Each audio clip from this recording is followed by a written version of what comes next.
আগে দিদিমণিকে বলতো, দিদিমণির দলের লোকেরা ছবি লাগাতো আর নিচে লিখে দিত অগ্নিকন্যা, লিখতো কিনা আগে, তারপরে হয়ে গেল ঘুগনি কন্যা। ঠিক বলেছেন, সবাইকে ঘুগনি বানাতে বলছে, ঘুগনি বানিয়ে বলছে 1000 টাকা করে দিই, আপনারা ঘুগনি বানান আর সেই ঘুগনি বেচুন।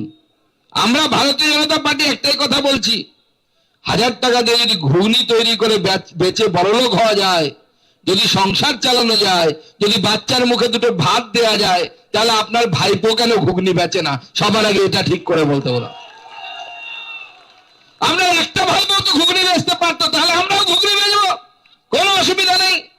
কিন্তু আপনার ভাইপো কয়লা বেচবে, আপনার ভাইপো গরু পাচার করবে, আপনার ভাইপো ভাই ভাতিজার চাকরি বিক্রি করবে, ভারতীয় জনতা পার্টি ওটা হতে দেবে না। আপনি যত চেষ্টা করুন, ভারতীয় জনতা পার্টি সেটা করতে দেবে না। দিদি আমার বলছে কাশ ফুলের বালিশ, দিদির অনেক নালিশ। এখন সবাই বলছে পিসি পিসি ডাকপাড়ি, পিসি করে ফাইল চুরি, পিসি পিসি ডাকপাড়ি, পিসি করে ফাইল চুরি, আইরে পিসি ফিরে আয়, মানুষ তোকে দিবে বিদায়। পিসি এবার বিদায় পাবে, চিন্তা নেই। সেটা পিসির মাথা খারাপ হয়ে গেছে, এসআইআর হচ্ছে। কেন মাথা খারাপ হয়েছে জানেন? 109টা বিধানসভা, কটা? 109খানা বিধানসভা। সেই বিধানসভাতে তৃণমূল জিতেছিল, কোনটাতে 5000 ভোটে জিতেছে, কোনটাতে 10,000 ভোটে জিতেছে, কোনটাতে 700 800, আপনাদের জলপাইগুড়ি 900তে না, 900 ভোটে। এবার এসআইআর মাথা খারাপ হয়ে গেছে। কেন? এসআইআর যখন মরে যাওয়া ভোটার, মৃত ভোটারের নাম কেটে দিচ্ছে, যখন এখানে থাকে না অন্য জায়গায় চলে গেছে তার নাম কেটে দিচ্ছে, সব নাম যখন কেটে দিচ্ছে, কেটে দেওয়ার পর দেখা গেল 58 লক্ষ লোকের নাম বাদ চলে গেছে। এই 109টা সিটে দেখা যাচ্ছে যে তৃণমূল যদি 5000 ভোটে জিতে থাকে, 5000-এর বেশি লোকের নাম কাটা চলে গেছে। এই নামগুলো ভোটার লিস্টে ছিল, এই নামগুলো ভোটার লিস্টে ছিল। ছাপ্পা কে মারতো? বিজেপি কি ছাপ্পা মারতো? বিজেপি ছাপ্পা মারে? টিএমসি ছাপ্পা মারে। তাই নির্বাচন কমিশন এবার এমন ধাপ্পা দিয়ে দিয়েছে, দিদিমণির ছাপ্পা মাথা থেকে বেরিয়ে গেছে। দিদিমণি পাগল হয়ে গেছে। এটা ভারতবর্ষে কোনো দেখেনি। আমরা দেখলাম মুখ্যমন্ত্রী আমাদেরকে অনেক কিছু দেখিয়েছে। আমরা প্রথম দেখেছিলাম মুখ্যমন্ত্রী আর রাজ্যপালের নাচ, মনে আছে? KKR একবার চ্যাম্পিয়ন হয়েছিল, মুখ্যমন্ত্রী হাত ধরে রাজ্যপালের সাথে নেচেছিলেন, সেটাও আমরা দেখেছিলাম। মুখ্যমন্ত্রী আমাদেরকে দেখালেন নতুন দেবতা, আমরা মা কালী দুর্গা সব জানি, উনি বলেন বিষ্ণু মাতা। আমরা কোনো শুনিনি এরকম ঠাকুরের নাম। আপনারা শুনেছেন কিনা আমার জানা নেই, আমি তো বাপের জন্মে শুনিনি। আপনারা শুনেছেন তো? বিষ্ণু মাতার পাঁচালি চলছে এখন, পাড়ায় পাড়ায় পাঁচালি শোনাচ্ছে। তো পাঁচালি শোনাক, পাঁচালি দেখবেন জনতা পাচন বানিয়ে তৃণমূলকে পাল্টা খাইয়ে দিয়েছে, পাচন খেয়ে তৃণমূল এখান থেকে চলে যাবে। তাই বন্ধুগণ, মুখ্যমন্ত্রী এখন মাথা খারাপ হয়ে গেছে। যখন ইডি ঢুকেছে কার বাড়িতে? আইপ্যাকের বাড়িতে। আইপ্যাকের যে মালিক প্রতীক জৈন, তার বাড়িতে দিদিমণি ঢুকেছে। ইডি ঢুকেছে, ইডির পিছনে আইপ্যাকের পিছনে দিদিমণিও প্যাক প্যাক প্যাক প্যাক করতে করতে ঢুকে গেলেন। ঢুকে গিয়ে ওখানে বলছে নেহি চলেগা, নেহি চলেগা এসব। আরে ভারতবর্ষ অবাক হয়ে তাকিয়ে দেখছে যে আরে কেন্দ্রীয় সংস্থা তারা রেড করছে, তার মধ্যে একজন মুখ্যমন্ত্রী ঢুকে গেছে। পরের দিন দেখি বলছে না, আমি মুখ্যমন্ত্রী হিসেবে যাইনি, আমি গেছি তৃণমূল কংগ্রেসের সর্বভারতীয় সভানেত্রী না কি পদে আছেন উনি, সেই পদ অনুসারে গেছেন। আমাদের প্রশ্ন পরিষ্কার, মুখ্যমন্ত্রী যদি পার্টির নেতা হিসেবে যান, তাহলে তার সাথে পশ্চিমবঙ্গের চিফ সেক্রেটারি নন্দিনী চক্রবর্তী কেন গেছিলেন সেখানে? পশ্চিমবঙ্গের পুলিশের প্রধান ডিজি রাজীব কুমার, তিনি মুখ্যমন্ত্রীর সাথে কেন গেছিলেন? তাহলে যদি তিনি পার্টির প্রধান হিসেবে যাননি, তিনি মুখ্যমন্ত্রী হিসেবে গেছিলেন। আর মুখ্যমন্ত্রী হিসেবে তিনি যদি কেন্দ্র সরকারি কোন সংস্থার কাজে বাধা দিয়ে থাকেন, এই মুখ্যমন্ত্রীর ইস্তফা দেওয়া উচিত, তার পদে থাকার কোনো অধিকার নেই।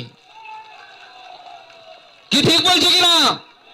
এই মুখ্যমন্ত্রীর তার পদে থাকার কোনো অধিকার নেই।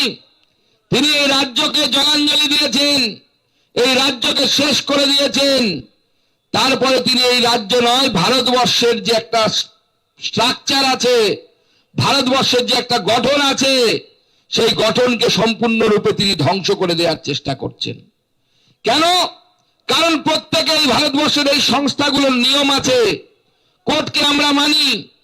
পরের দিন ইডি কোর্টে গেছে, কলকাতা হাইকোর্টে, সেখানে শুনানি হবে। জাস্টিস শুভ্রা ঘোষের এজলাসে সবাই শুনানির টাইম এসেছে। জাস্টিস অর্থাৎ বিচারপতি এসে বসেছেন, মহিলা বিচারপতি, তিনি তার পদে বসেছেন, তার চেয়ারে বসেছেন। সঙ্গে সঙ্গে তৃণমূল কংগ্রেসের যিনি ল মিনিস্টার চন্দ্রিমা ভট্টাচার্য, তিনি পৌঁছে গেছেন ওখানে। পৌঁছে গিয়ে সমস্ত উকিলদেরকে বলছেন যে তোমরা চিৎকার চেঁচামেচি করো যাতে আর শুনানি না হয়। এমন চিৎকার চেঁচামেচি করলেন যে তৃণমূল কংগ্রেসের সেই চিৎকার চেঁচামেচির জন্য বিচারপতি বিচার শোনা বন্ধ করে দিয়ে উঠে যেতে বাধ্য হলেন। আপনি বিচার ব্যবস্থাকে অপমান করছেন, আপনি সংবিধানকে অপমান করছেন, আপনি ইডি সিবিআই কে মানবেন না, কোর্টকে মানবেন না, কেন্দ্র সরকারকে মানবেন না। মাননীয় মুখ্যমন্ত্রী, তাহলে আপনার ভারতবর্ষে থাকার দরকার নেই, আপনি পাকিস্তান বা বাংলাদেশে যাওয়ার ব্যবস্থা করুন, আপনাকে সেখানেই মানায়। আপনাকে ভারতবর্ষে থাকতে গেলে ভারতবর্ষের সংবিধানকে মানতে হবে। আর ভারতবর্ষের সংবিধানকে যদি না মানেন, বাংলার জনগণ কান ধরে আপনাকে বাংলাদেশে পাঠানোর ব্যবস্থা করবে।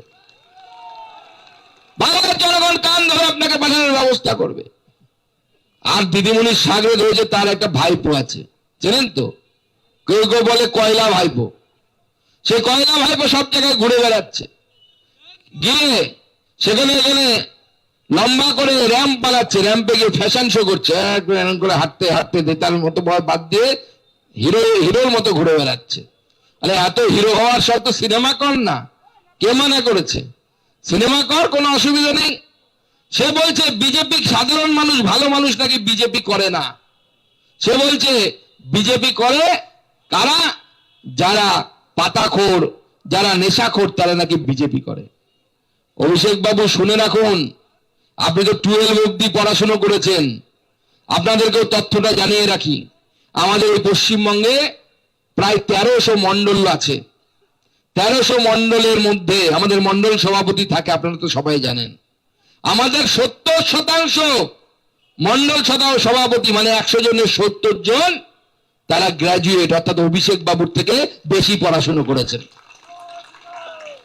এরা ভারতীয় জনতা পার্টি করে। আমাদের ডাক্তারবাবু জয়ন্ত রায় একজন অধ্যাপক মেডিকেল কলেজে, তিনি বিজেপি করেন।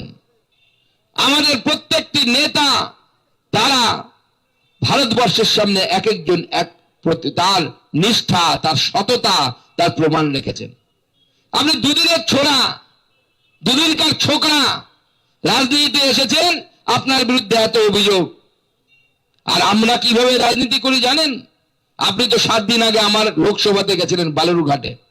বালুরঘাটে গিয়ে প্রেস কনফারেন্স করছে, এই করে সুকান্ত মজুমদার কি করেছে না করেছে কিছু করেনি, কিন্তু একটা কথা বলার কিন্তু দম অভিষেক ব্যানার্জিও দেখাতে পারেনি।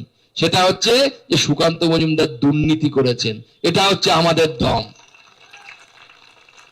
আমরা অনেক অভিযোগ করে এসেছি, রাজনৈতিক অভিযোগ, ঠিক আছে, আমি মেনে নিচ্ছি, আমরা দেখিয়ে দিয়েছি প্রমাণ করে যে আমরা কি কাজ করেছি, আমাদের সরকার কি কাজ করে। কারণ কিন্তু আপনি দুর্নীতির কোনো অভিযোগ আমার বিরুদ্ধে করতে পারেননি, কারণ আমরা নরেন্দ্র মোদীকে ফলো করি। আমাদের সাংসদ বসে আছেন, দুবারের সাংসদ, আমাদের বিধায়ক বসে আছে। সাংসদ কাজ করতে পারেনি অনেক সময়, এখানে সরকার নেই বলে। আমাদের বিধায়করা অনেক কাজ করতে পারে না, আমি নিজে কাজ করতে পারি না, যেহেতু আমাদেরকে বাধা দেওয়া হয় বলে। কিন্তু আমাদের সাংসদ ডাক্তারবাবুর বিরুদ্ধে তৃণমূলেরও কোন নেতার দম হবে না বাপের বেটা হলে পরে যে তার বিরুদ্ধে দুর্নীতির অভিযোগ করবে। এটা হচ্ছে ভারতীয় জনতা পার্টি। ঠিক আমাদের প্রধানমন্ত্রী 15 বছর হয়ে গেল প্রধানমন্ত্রী, 3 বারের প্রধানমন্ত্রী হবেন। তার আগে 10 বছরের বেশি সময় মুখ্যমন্ত্রী থেকেছেন। আর মুখ্যমন্ত্রী, আমাদের মুখ্যমন্ত্রীকে দেখুন, আমরা লিখিনি, মুখ্যমন্ত্রীর সাথে যারা ফিশ ফ্রাই খেতে যায়, বাপিদা যাদের কথা বলছিলেন। আরো ভালো ভালো খবর দেখতে সাবস্ক্রাইব করুন বাংলা হান্টের ইউটিউব চ্যানেল। বাংলা হান্টের আরো খবর দেখতে নজর রাখুন। বাংলা খবর মানেই বাংলা হান্ট।